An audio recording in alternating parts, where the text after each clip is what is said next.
Hi! If you're new here, all you need to know is that I have watched the first season of the One Piece live-action adaptation, and now, for the first time ever, I am reading the manga, and, more specifically, the first 100 chapters that the live-action has covered so far. With all of that said, let's begin. Today I'll be covering the chapters in Volume 10, from 82 to 90. This volume was incredible. I had so much fun.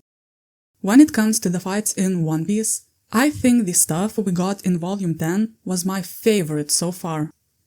At the same time, there was some very emotionally beautiful moments that I'll definitely highlight in my review. The Straw Hats also shined, not just individually, but as a crew, both in how funny their interactions were, but also during serious moments. And, lastly, I can officially say that Usopp is now my favorite character. The live action did my boy so dirty, it's insane. So, as always, let's break this volume down in order. In chapter 82, Luffy showed up at the Arlong Park and was like, "It's on sight." Usually, Luffy is so cheerful and goofy, so every time he gets angry and focuses on business, it always stands out. I loved that energy from him at the beginning of this chapter. We get some very funny interactions amongst the Straw Hats and also amongst the Arlong pirates. The villagers are also shown from time to time, and it's so funny how I kept saying how I don't care about Yosaku and Johnny, and yet it was their lines at the start of chapter 82 that made me genuinely tear up. I'm talking about when they said that the Straw Hats are putting their lives on the line purely because Arlong made Nami cry. I don't know if that's just me, or is Oda that masterful with conveying emotions. Anyway, after that, the main character, Momo, comes back, and the poor creature was traumatized. At first, when he saw the Straw Hats and just turned to leave with tears in his eyes, it was mostly funny and a little bit sad, but I also loved the detail how he still decided to fight when Arlong spoke. It helped to add to the fact of how scary Arlong is, especially when he wasn't even ordering Momo to fight. He literally said that Momo can leave if he wants, and the poor creature was so terrified he actually chose to fight even after experiencing how strong the Straw Hats are. Luffy does his crazy move, getting stuck in the ground, but also taking out Momo as well as anyone unimportant, and that's when we go to chapter 83. It turns out that we begin a new cover story, and when I saw Kobe on the first page, I actually cheered. I love him so much, and I can't wait to get more of him in the main story, but for now, those cover stories will have to do. But going to the actual chapter, this chapter was also a lot of fun. I loved the humor, like Sanji talking about how to cook an octopus when facing Hachi. I also thought that Sanji was very cool in this chapter and this whole volume, but to be fair, he is always cool, so if I point out every single instance, it will get redundant. But I just want to let it be known that I find Sanji very cool. Zoro was also very cool, by the way, but at this point I feel like I'm saying the sky's blue. I'm sorry I'm so chaotic with this review, but I feel like it kind of fits with how chaotic the actual fights were. But let's go back to Usopp. In the live action, literally no one witnessed his bravery.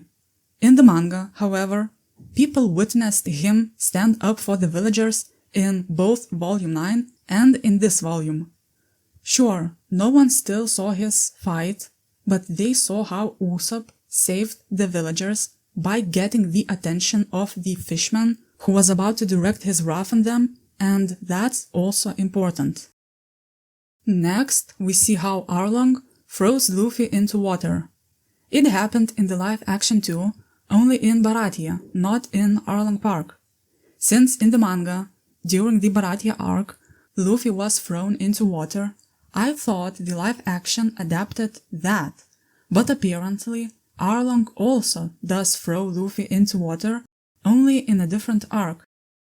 I just think it's fun to keep discovering how the adaptation collected all these different elements from different places to create a separate story that can stand on its own. Next, we go to chapter 84.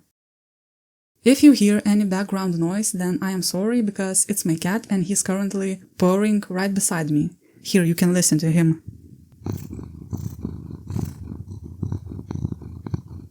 Okay, I'm sorry for the interruption, let's continue. So, next we go to chapter 84. The first thing I must say is that while Zoro isn't the world's greatest swordsman yet, he is for sure the world's greatest barber. First it was Helmeppo in the live action, and now he gave a makeover to Hachi in the manga. The funniest of all was Hachi's reaction when he said, "If you think I'll let you get away with that, you are absolutely right." I think that when it comes to the side characters in opposing pirate crews, Hachi is one of the best. He's kind of similar to Django, where their humor lands, at least for me personally. Next, Sanji and Zoro keep fighting, and from time to time the panels show Luffy, who's still sinking to the bottom of the sea. I think that drowning in this chapter was the scariest concept for me in this whole story so far. I know we had many other scary things, like murder of parents, starvation, taking away people's freedom, self-cannibalism, and so on, but there's just something about the quiet horror of drowning that really gets me. And in general, it wasn't just Luffy in this volume, but a few other characters also faced danger, specifically underwater, and to me it felt more tense than the fights on dry land. Next, I want to point out a very tiny detail, and it's the fact that the fishman seemed to have a reaction to Mihawk's name. We know Arlong is from the Grand Line, and that he apparently split from Jinbe, who's a warlord just like Mihawk, so I am wondering if that's the only connection, or if perhaps there's a possibility that the fishman and Mihawk have some deeper history. Another interesting detail was Hachi saying how he's the second best swordsman on Fishman Island. It's a very specific detail, so my only conclusion is that at some point we'll meet the person who's the actual best. If I understand the geography of One Piece correctly, then the Fishman Island is somewhere in the Grand Line, right?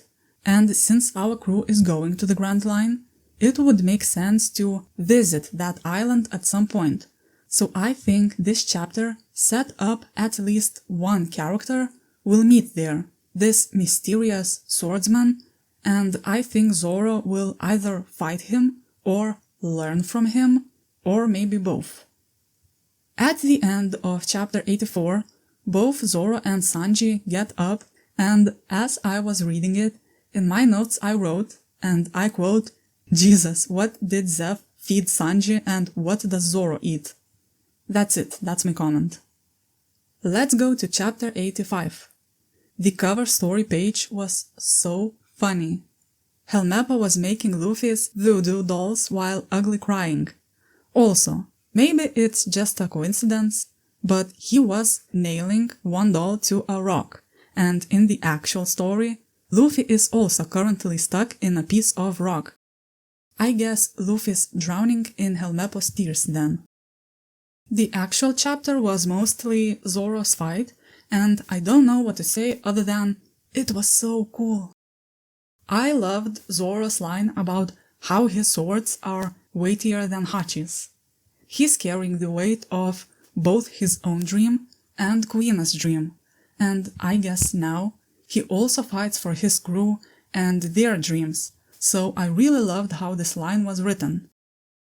I also loved how we got to see his oath in action, how he refuses to die or lose when anyone normal would have been dead long ago in his place. Also, the panel with Dragon in the background was so cool. I mean, most panels of Zoro are cool, but the dragon just added a little something extra, you know? Next we go to chapter 86. Sanji jumps into water, and we finally see the absolutely genius plan of Genzo and Nojiko, how they stretched Luffy's head so that he could reach surface and breathe. It's genius and ridiculous at the same time, which I feel pretty accurately describes the entire One Piece story. Sanji's underwater fight was scary, but I already spoke about that a bit earlier. However, I loved how he still found a way out of that terrifying situation. As a cook, he knows a lot about fish, including how they apparently die if you force air through their gills, so Sanji used the remaining air he had in his lungs to do exactly that to Kurobi. Sanji's kicks are iconic, but it's so nice to see him also use some creativity and win in that way. It was also very funny when Kurobi started preparing his ultimate move, the 1,000 brick fist or whatever, and Sanji just didn't allow him to do it. In a way, it was subverting the trope of waiting for your enemy to power up. I'm not sure if that was the intention, but it felt like Oda decided to subtly play with that trope. Next, let's talk about chapter 87. It was Usopp's time to shine. In the live action, he did have his one-on-one fight against the Lip Fishman, but now that I've read the manga, that moment seems like nothing in comparison. Usopp's inner struggle was probably my favorite moment in the entire volume. He tried to tell himself how he'll lie again, tell everyone how he fought bravely and lost, but he kept getting flashbacks to all the other Straw Hats and even the side characters, and how they would never do what Usopp was planning. So he faced his fears, stood up, and fought for real. We had similar moments before, where characters got inspired to act by others. Even last arc it happened with Sanji, who looked at Zoro and Luffy and had to face the fact how he had abandoned his dream for years. But with Usopp, it felt like a so much more extreme version of that. He's just a guy, just a regular scared guy, and he stood up to fight for others when no one was even around to witness that, and I am so proud of my boy for that. Like I mentioned earlier, he's my current favorite character. Maybe it will change in time, but for now it's Usopp.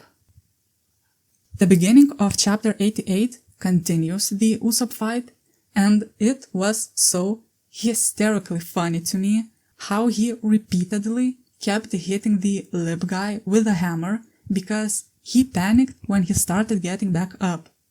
I just adore Usopp's energy in the manga. In the live action, I thought his character was charming, but now, when I go into season 2, I really want to see more of this totally chaotic Usopp.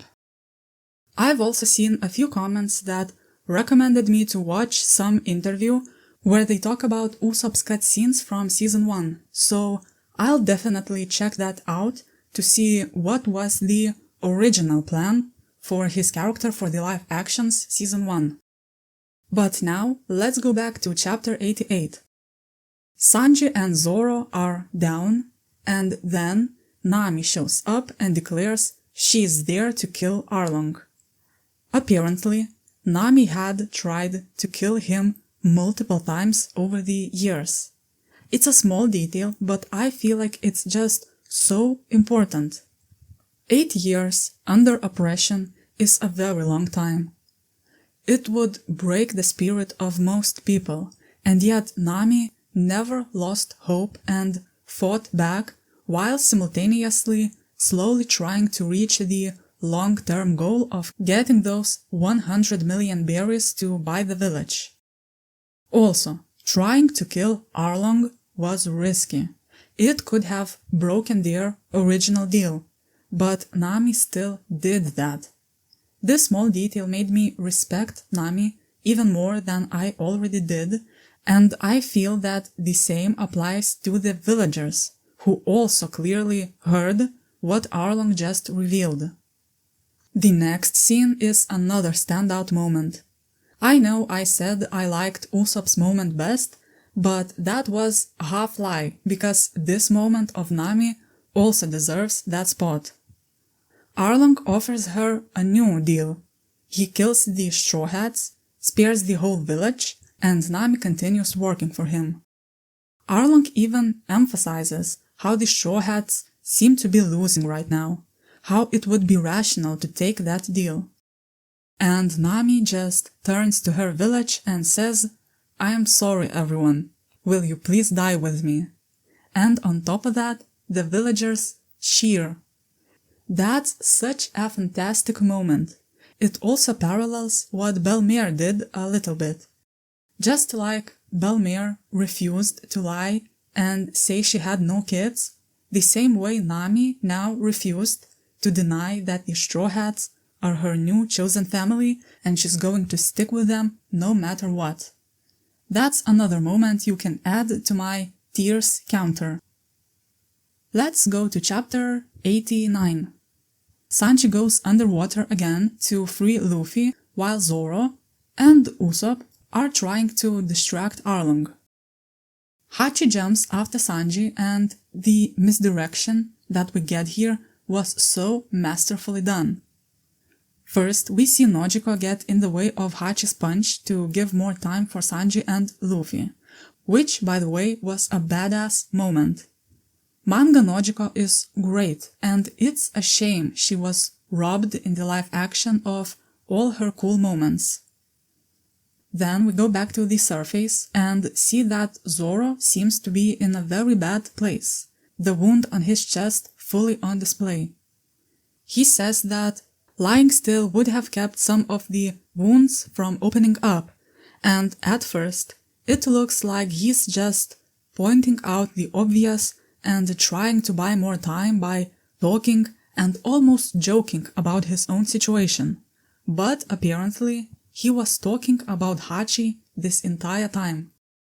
Like I said, I think it was a masterful misdirection. At least I absolutely didn't see that coming. Luffy comes back to the fight and we go to chapter 90. I want to point out a tiny detail. Sanji notes that if Luffy loses, they are all dead, and Nojiko adds that that would be the end of the East Blue. I doubt it was intentional, but that sounded like a meta joke to me. This is the last, or I guess second to last, I think people disagree on that, arc in the East Blue saga, so it's literally the end of the East Blue. I think at that point, the manga wasn't separated into sagas yet, but reading that line in current day sounded like a meta joke to me. Then, I died when Arlong asked, all serious, "Do you know the difference between you and me?" And Luffy, just as serious, replied, "Our noses." The entire One Piece story is funny, but Luffy's specific brand of humor is the best without a doubt. I have a question. Does the One Piece fandom have a name for Luffy's humor? Because if not, they absolutely should. I'm currently watching Percy Jackson TV show, and I've also read all the books, and the fandom has the name Persassy to describe the main character, because his name is Percy and he's also very sassy. I wouldn't be surprised if One Piece fandom has something similar, because there's just something so specific about Luffy's unintentional humor. The next thing I want to address is the discrimination aspect of this arc. In the manga, everything that Arlong talks about is how the fishmen are superior. In the live action, he also kept saying that, but he also mentioned how the fishmen were oppressed by humans when they shouldn't be. It could be just a live action addition, but I am leaning towards the theory that this is true, only it wasn't spoken about in the manga yet. If we actually do visit the Fishman Island at some point, I think that's when we'll learn that this discrimination goes both ways. The live-action adaptation has the benefit of being able to pull the details and world-building from the entire One Piece story, so it can set up certain things earlier, just like they did with the Marine storyline. But let's go back to the chapter. The fight between Luffy and Arlong itself is actually pretty similar to what I saw in the live action. It's probably the most accurate thing in terms of the action in this whole arc, because everything else, up until now, was like reading a completely new material to me. But one thing that was changed, or at least I don't remember it from the live action, and I think if it did happen, I would have remembered that, was the moment when Luffy started listing all the things he can't do. It's crazy how many individual, iconic moments and lines this volume had. Luffy says that it's because he can't do all those things that he asks others to help him.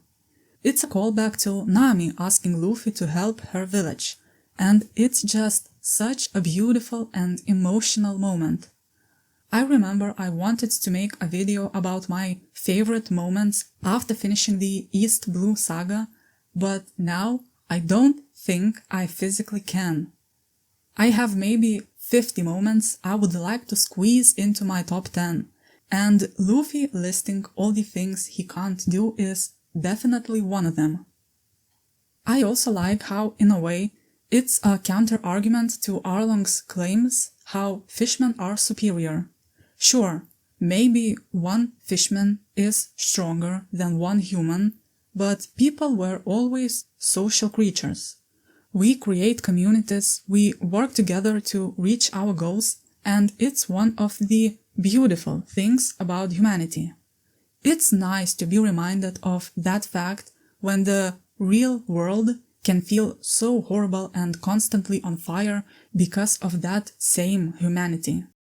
Fictional stories reflect real life, both the good and the bad, so it's nice to be reminded of some of the good things. And that's most of the things I wanted to discuss about Volume 10. Overall, it was a fantastic volume, and paired with the last couple of volumes, I can definitely see why so many people commented under my reviews that Arlong Park arc was changed a lot in the live action and changed for the worse. I'll give a more in-depth commentary in my next video, which, by the way, will be the last manga review I do before the show's Season 2.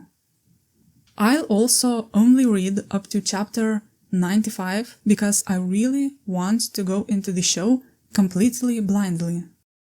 I also have a couple of criticisms for the manga, but they apply to the genre as a whole rather than to One Piece specifically, but I'll leave those for the next video as well. For now, thank you for listening. Share your own thoughts in the comments, and if you are interested, you can subscribe and I'll see you again as I review Volume 11.